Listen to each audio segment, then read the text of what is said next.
Il y a une absolutisation du relativisme. C'est l'unique possibilité pour être respecté dans la société et d'être relativiste. Et si on affirme qu'on peut connaître la vérité, ou qu'il y a des vérités objectives, etc., et on court le danger d'être considéré en fondamentaliste. Et je vais raconter une anecdote réelle. Pendant l'année 100 de l'année 2000, le jubilé, et il y avait une polémique en Rome parce qu'on voulait faire le Gay Pride Parade en Rome. Alors, beaucoup de personnes disaient que c'était inopportun, et les autres étaient en faveur, etc.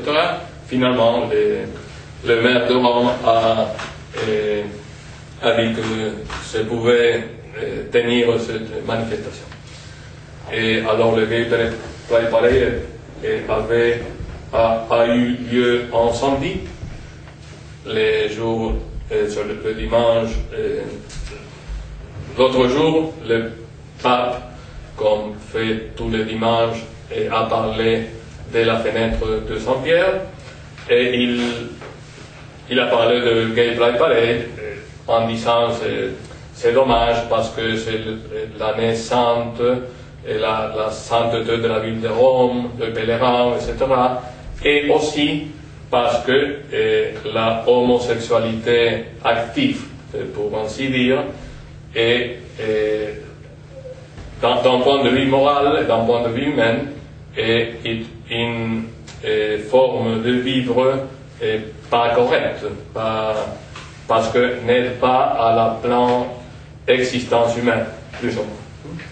Alors, le jour suivant, dans un tribunal hollandais, le pape était accusé d'instigation à la violence. Mais pas parce que le pape avait dit, alors le catholique de Rome, vous doit aller à lapider les homosexuels, etc. Seulement, il a dit que, d'un point de vue moral, humain, religieux, etc., l'homosexualité était une chose mauvaise, mais en respectant la dignité des homosexuels. Mais je raconte cette histoire seulement pour mettre en évidence que affirmer la possibilité d'une vérité objective, pour beaucoup de monde, on considère cette vision comme violente, comme une agression. Alors, je crois que la crise de la culture de la modernité, c'est une crise de la vérité, en définitive, de la vérité. Jean-Paul II parlait beaucoup de la phrase Deus et Veritas Liberalibus comme la phrase plus aimée par Jean-Paul II de toute la Sainte Écriture. Et il y a, je crois, une trilogie de encycliques sur la vérité. On peut connaître la vérité, c'est Fides et Ratio. Et c'est très intéressant de souligner comment, dans les derniers siècles, Léon XIII devait défendre la foi d'avant le rationalisme. Maintenant, Jean-Paul II, Benoît XVI, défend la raison.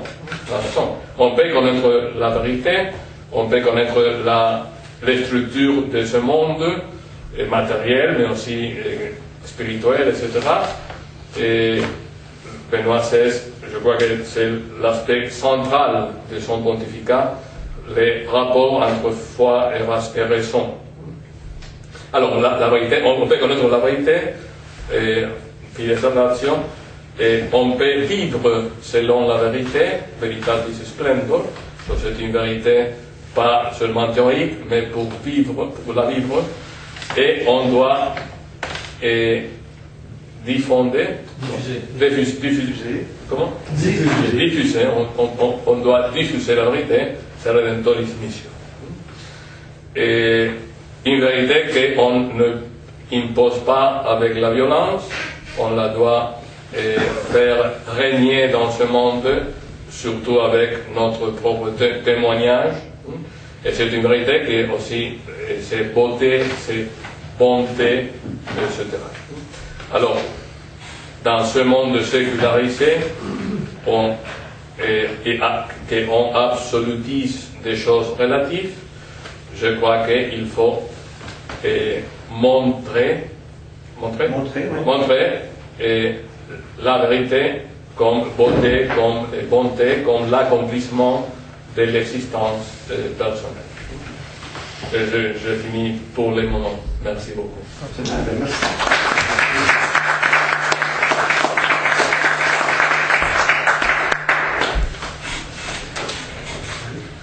Qu'est-ce qu'on fait maintenant? Il y a une autre conférence, des questions? Oui, on peut avoir une période de questions, s'il y en a. On va avoir le temps aussi en préliminaire d'avoir des questions. S'il y en a qui... en Occident, il y a quand même eu, entre la religion, la société, César et Dieu, un petit contexte spécial, puisque l'Empire romain d'Occident s'est écroulé, le pape a hérité un peu de... Et dès le Moyen-Âge, il y avait cette querelle entre l'Empire et finalement la papauté. Donc, cette distinction entre César et finalement et Dieu. Et le Moyen-Âge, je crois, n'est pas aussi uniformément... il est religieux, fortement teinté de christianisme, mais il y a beaucoup d'autres choses aussi dans le Moyen-Âge. Oui. Bon. D'autre part aussi, une réflexion qui me vient souvent ces jours-ci à cause de la situation qui ressemble, à mon avis, au XVIIIe siècle français, au Québec, depuis 1960. La valorisation de la raison, sans le cœur ou sans la charité, c'est abominable. Ça aboutit à la Révolution française, où pendant que Robespierre célébrait le culte de la raison au champ de Mars, il coupait des têtes par centaines. Et Napoléon, finalement, la raison a mis l'Europe à feu et à sang. Hier soir, je regardais un docu-fiction sur Napoléon, la bataille de Waterloo. Pour lui, l'Europe devait se soumettre à la raison française, si je puis dire. Donc ça a mis l'Europe à feu et à sang. Et c'est pour ça qu'il y a eu ce retour du cœur, puis de la religion, juste après, dans le romantisme. Et on balance toujours entre ça, hein, même dans le monde d'aujourd'hui.